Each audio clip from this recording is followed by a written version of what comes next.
It's very nice to see the primroses coming out in the hedges. There was just one or two till recently, but now there's loads of them. And I picked this one from a bit higher up on the hedge where there aren't so many yet, because they tend to come out down the bottom where it's more sheltered first. And primroses are really good for making primrose tea. Just 3 flowers makes a nice cup of primrose tea. Very kind of sweet, honey tasting drink. And you can eat the flowers, the stalk and everything, and the leaves. The flowers are really sweet and taste really nice. Very good for any skin condition. You can eat them or apply them. Very good for any kind of respiratory disorder, good for rheumatisms, good for spasms and cramps. Loads and loads of medicinal uses. And they have a really, really long flowering season, like so many of our native plants.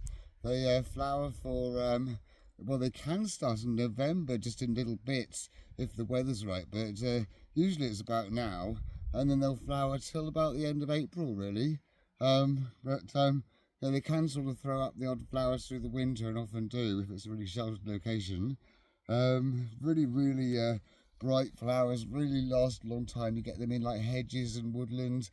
They quite like getting somewhere where they get sun in the spring underneath deciduous trees, because they do all their growth kind of in the late winter and the spring, and in the summer and winter they just sort of just sit there with the leaves just dormant, really doing very little. So now is their kind of action time, where they get all the sunlight before the trees come out, and they just gradually get more and more and more flowers until April, where they do a massive crescendo of flowers, and then they suddenly stop. And that's it then. And then there's kind of dormant, just the leaves, the bigger plants grow over them in the summer, and they just sit there kind of dormant until next spring.